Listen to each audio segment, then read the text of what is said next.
Thank you for standing by, and welcome to H&R Block's first quarter fiscal 2023 results call. At this time, all participants are in a listen-only mode.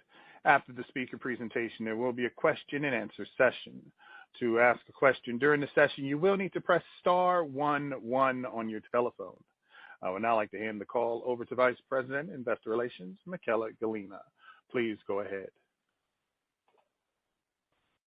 Thank you, operator. Good afternoon, everyone, and welcome to H&R Block's first quarter fiscal 2023 financial results conference call. Joining me today are Jeff Jones, our President and Chief Executive Officer, and Tony Bowen, our Chief Financial Officer. Earlier today, we issued a press release and presentation which can be downloaded or viewed live on our website at investors.hrblock.com. Our call is being broadcast and webcast live, and a replay of the webcast will be available for 90 days. Before we begin, I'd like to remind listeners that comments made by management may include forward-looking statements within the meaning of federal securities laws. These statements involve material risks and uncertainties, and actual results could differ from those projected in any forward-looking statement due to numerous factors. For a description of these risks and uncertainties, please see H&R Block's annual report on Form 10-K and quarterly reports on Form 10-Q as updated periodically with our other SEC filings. Please note, some metrics we'll discuss today are presented on a non-GAAP basis. We reconciled the comparable GAAP and non-GAAP figures in the appendix of our presentation. The content of this call contains time-sensitive information accurate only as of today, November 1st, 2022. H&R Block undertakes no obligation to revise or otherwise update any statements to reflect events or circumstances after the date of this call. With that, I will now turn it over to Jeff. Thank you, Michaela. Good afternoon, everyone, and thanks for joining us. Today, I will begin with a summary of our fiscal 23 Q1 results and share more about our Block Horizons progress. Then Tony will provide an update on our financials. While the first quarter is small in comparison to our fiscal year, just about 5% of our total revenue, our Q1 performance met expectations, and we are reaffirming our full-year outlook. We've done a good job of converting extensions, which increased 5% over prior year, and we saw healthy, ongoing adoption of virtual tools in the quarter. We also managed expenses well despite the high inflationary environment. On the capital allocation front, we bought back another 3% of shares outstanding, and in October, paid our quarterly dividend of 29 cents per share, which is an increase of 7% to last year. Overall, I'm pleased with our start, and I'm looking forward to the rest of fiscal 23. We're in the third year of our Block Horizons transformation, and we're gaining momentum. Beginning with small business, we see a significant runway of growth and opportunity with both small business tax and Wave. In assisted small business tax, we continue to see double-digit revenue growth driven by both volume and net average charge. In Q1, we broadened our marketing efforts with a bold message focusing on the value we deliver versus independent CPAs, which is meaningful.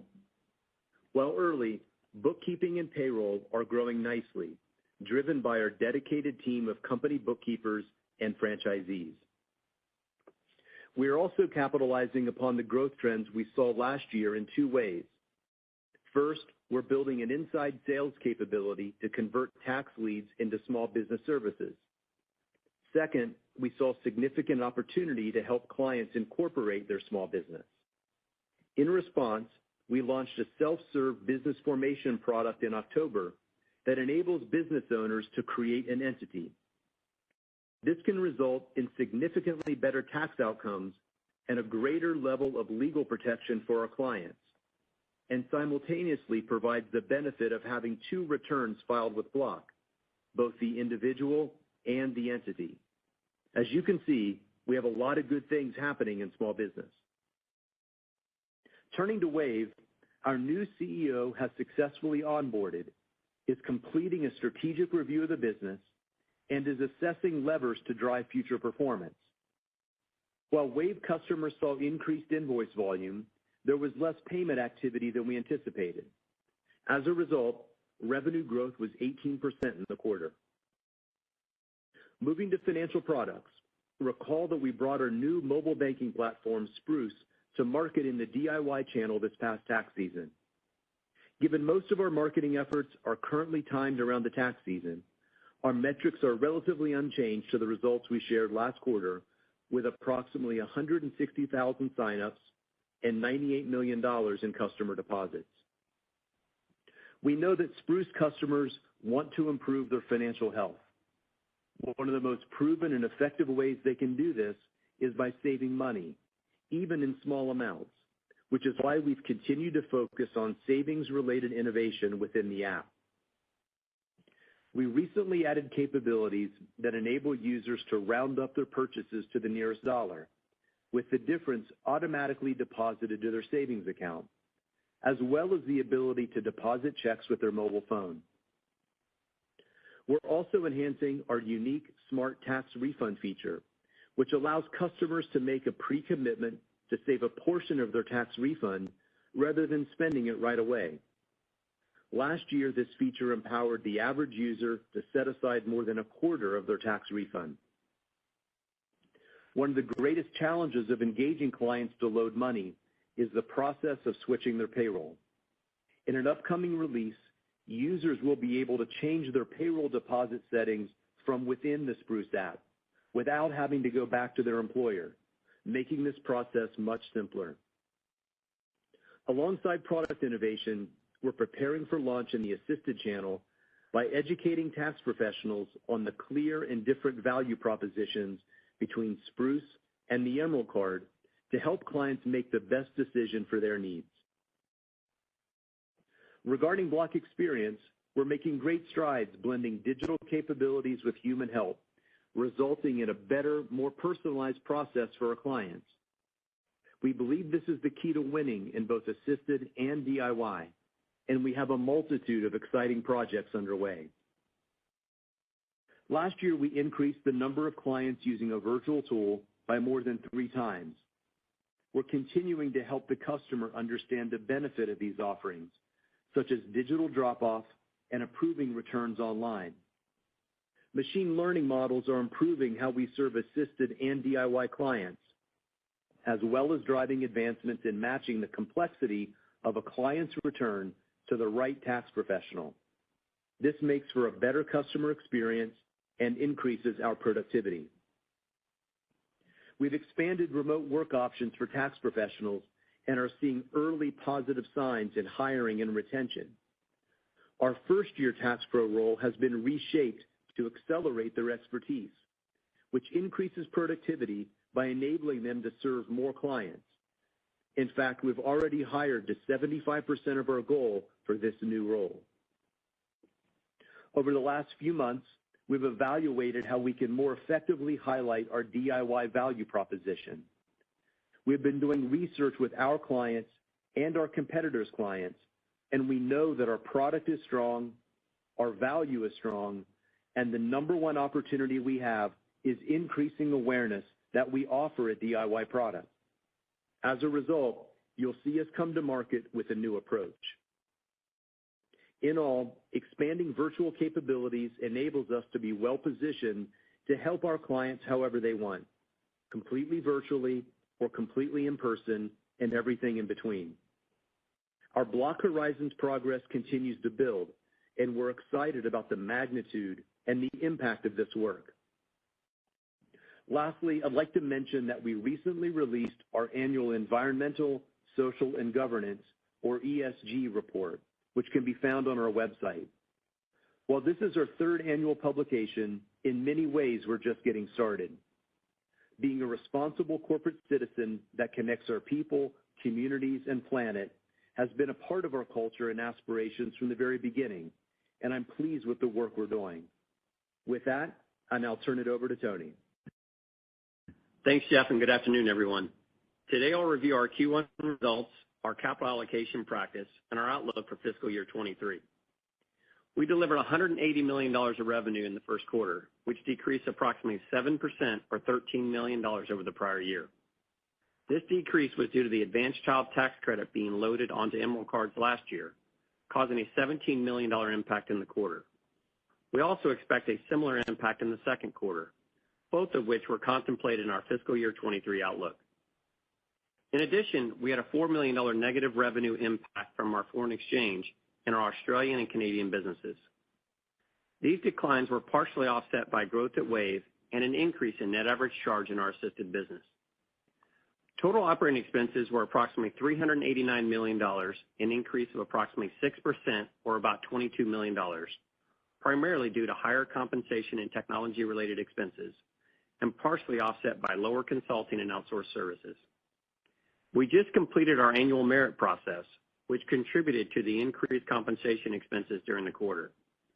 While field and corporate salaried positions increased more than historical levels, tax pro compensation, which is our largest line item, is variable and fluctuates in line with return volumes. EBITDA was a loss of $172 million, an increase of 24% or about $33 million. Interest expense was approximately $16 million, a decrease of about $7 million or 31%. Recall that last quarter we paid off the $500 million 5.5% notes early, which will result in material savings as we issued new notes in June of 2021 at an interest rate of 2.5%. Given that we are in a rising interest rate environment, the borrowing cost on our line of credit will be impacted, but higher deposit rates on our cash balances are acting as a natural hedge. Pre-tax loss was $221 million compared to a loss of $197 million in the prior year, and our effective tax rate was 24.4% compared to 24% last year.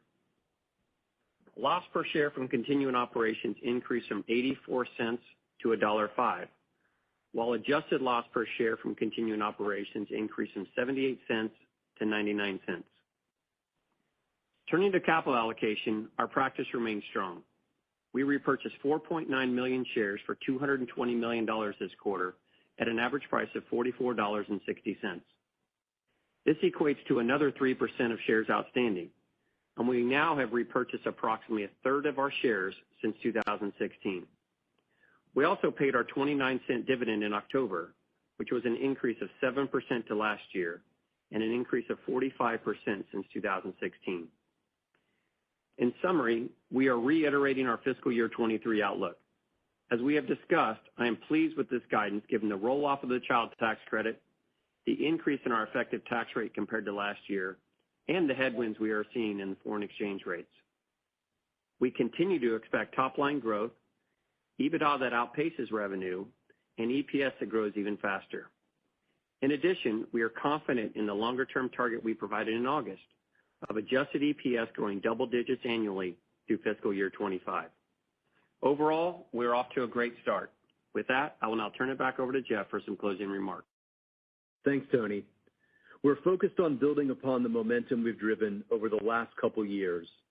I'm excited about what's ahead, and in closing, I'd like to thank our tax professionals, franchisees, and associates who embody our purpose every day to provide help and inspire confidence in our clients and communities. Now, operator, we'll open the line for questions. Thank you. To ask a question, please press star 11 on your telephone. Again, that's star 11 on your telephone to ask a question.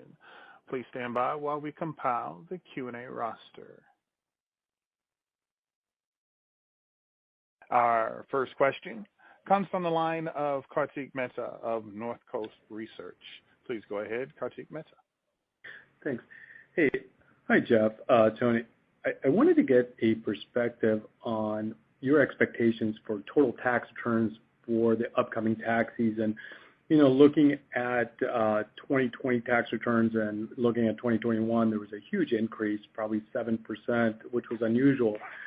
And I'm wondering maybe your thoughts on why such an increase and what your expectations are for the upcoming tax season. Hey, Kartik, it's Jeff. I'll kick us off. There's no question the last couple of years have had a lot of volatility and different things impacting volumes, changing dates, et cetera. We don't know for sure where the season ended until the IRS officially releases their data. But, you know, we know every year, historically, we've been in the zone of about 150 million e-files plus paper. And as we look ahead to the upcoming tax season, and factor in the various puts and takes on employment, et cetera, we expect the industry to be back to normal growth rates, which we consider to be about 1%. So that's how we're looking forward to fiscal 23 tax season. So Jeff, are you saying the baseline is somewhere around 150 million e-file and paper, or for the upcoming tax season? Yeah, I mean, we obviously don't know where the industry will end from last year until the IRS releases that data, so we can't comment on that specifically. But, you know, we expect that we'll be somewhere in the 150 million zone for e-files plus paper. So that's our working assumption going into the year. And again, expecting the industry to get back to normal of about 1% growth. Perfect. And then, Jeff, I think if I heard right on your prepared remarks, you talked a little bit about the DIY product having a different approach. And I'm wondering, I know you want to be cautious about what you say, but I'm wondering if you could talk about if it's marketing, if it's pricing, if it's product, maybe how you're looking at the DIY product, and holistically what kind of changes you think you can make and gain market share. Yeah, appreciate the question. You know, when we look back over recent years, we're pleased with our new client growth. We're pleased with the pricing ability we've had and the revenue growth, but we're not pleased with market share. And so over the last several months, we have looked at everything. And I think most importantly, talking to our customers and talking to our competitors' customers to understand where we are relative to the market. And that work has confirmed for us that our product is strong. Now, make no mistake, we're always improving the product, and we know that faster and more personalized is the key, but we know we're starting from a really good place there. We know the same to be true about the value we're offering, especially relative to our number one competitor and what they've done historically in pricing, so we know it's not value. What customers consistently told us was, we just didn't know you offered this product. And it's something we've talked about before as we track our unaided and aided awareness. What that means is less about how much we're spending, our total spending is contemplated in our outlook, and more about the way we go to market, the messages that we deliver. You know, we know that customers are frustrated with the industry not being transparent in how they think about pricing and upgrades. We know that customers don't fully understand how easy it is for them to switch. And so you should expect us to lean into some of those kind of things. And we're taking a holistic approach in marketing, in channels, in product, really across the board to make sure that we take a completely different approach for this year. Thanks, Jeff. I really appreciate it. Thanks, Kartik.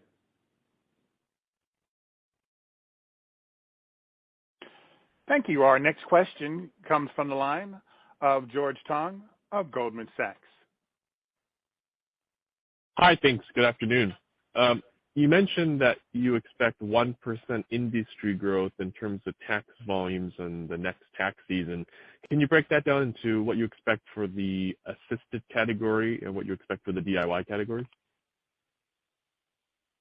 Yeah. Hey, George, this is Tony. You know, if we expect the 1% overall growth, I think our base expectation is fairly consistent with what we said for a number of years, which is assisted category flat to slightly up, and the DIY category likely growing faster, call it 3 to 4%, getting you to that 1% overall. Okay, got it. And then secondly, with respect to Online Assist, which is an important virtual category for Block, can you talk about some of your initiatives there, how HRB is positioned, particularly relative to competitors, to win and potentially gain share in Online Assist? Yeah, George, this is Jeff. So in our DIY product, offering two different ways for the consumer to get help. One is Online Assist, which is simply access to get your questions answered. The second is Tax Pro Review, which is turning over that return to us to check and validate your work and file on your behalf. We feel very well positioned here, both because of our Tax Pro network in our ability to utilize tax professionals as well as our pricing and value proposition. As we've tested our product, we believe that we are very quick to get questions answered. We get somebody directly to a tax professional versus an intermediary step to a call center like competitors do. And so that continues to be a growth channel for us, both to acquire DIY customers, but also if you start as a DIY filer, demonstrating the value of human help and expertise. And just a quick follow-up to that. Relative to perhaps TurboTax and TurboTax Live, how is that product compared or performed relative to the competition? Our products in virtual, we feel very good about because of our leverage of the built-in Tax Pro network, our ability to connect somebody with a true expert quickly, and the price.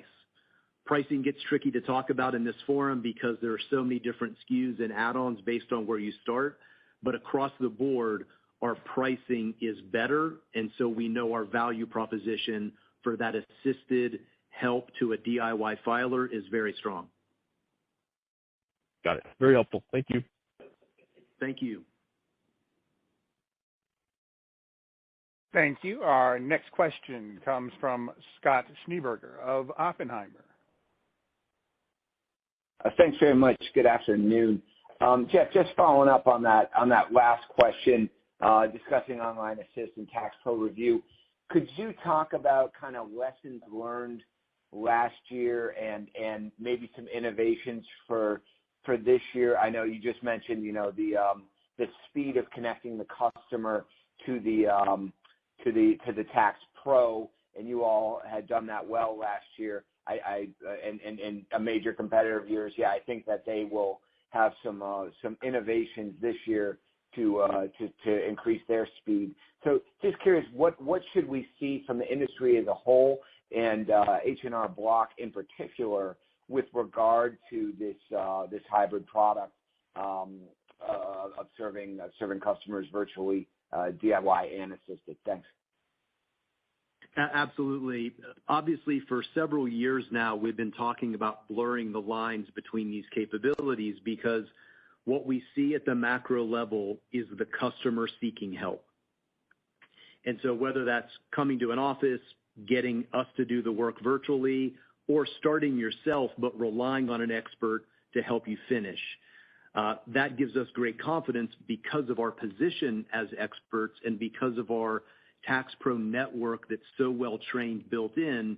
We have a very strong asset that we can leverage in these growing and new channels. The thing that we see as the key is when a customer has a question and they hit that help button, they want to get answers and they want to get connected to somebody who actually has the tax expertise to help them answer those questions. And versus competitors where we've seen that first stop largely be at a call center, not with a tax expert, we've seen that to be a real point of difference and something we feel very good about.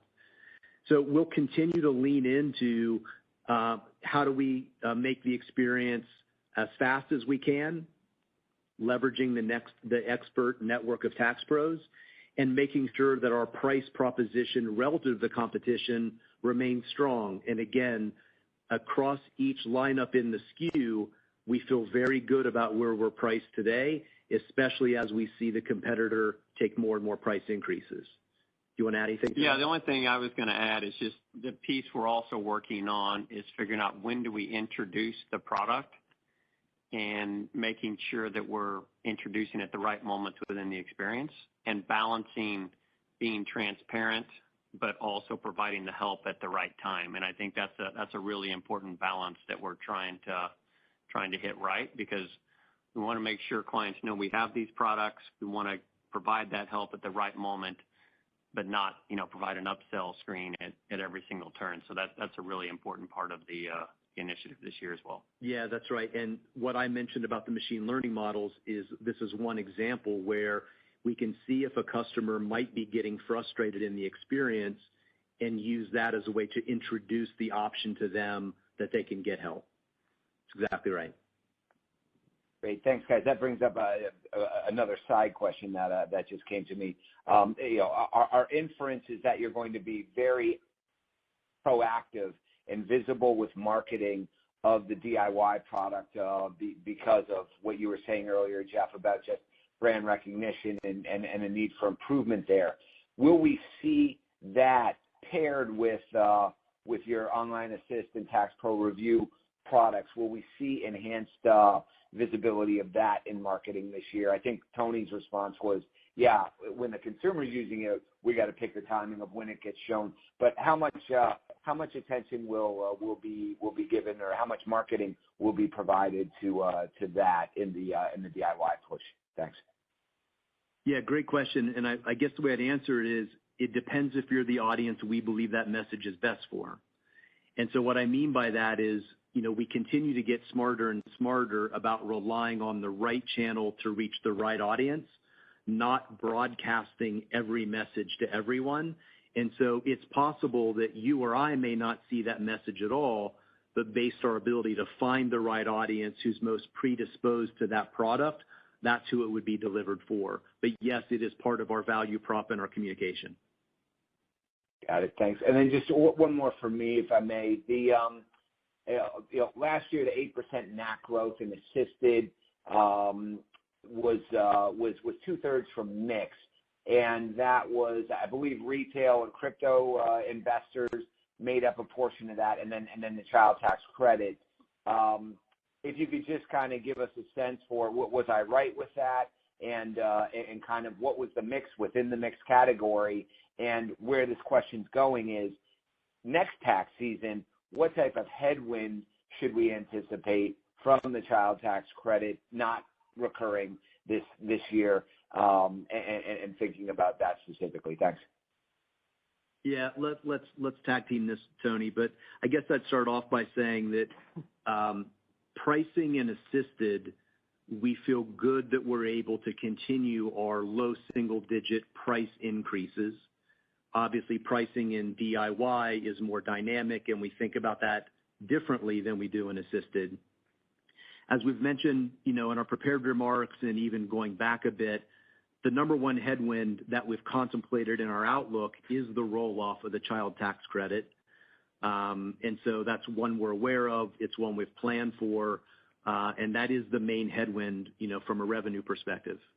Tony, you want? Well, yeah, and just going back to last year, I think the other one, Scott, that we talked about was first-time filer roll-off, which we did see in our assisted business benefit that we got in 21 that didn't recur in 22, and that provided a net average charge increase as well. So that was the other part of the mix triangle that you alluded to.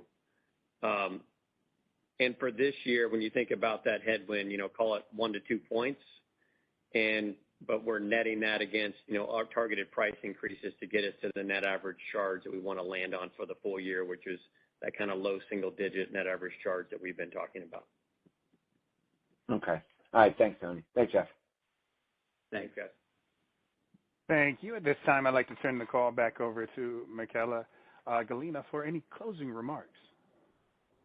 Thanks, Latif, and thanks everyone for joining us today. This concludes our first quarter 2023 earnings conference call. Thank you for participating. You may now disconnect.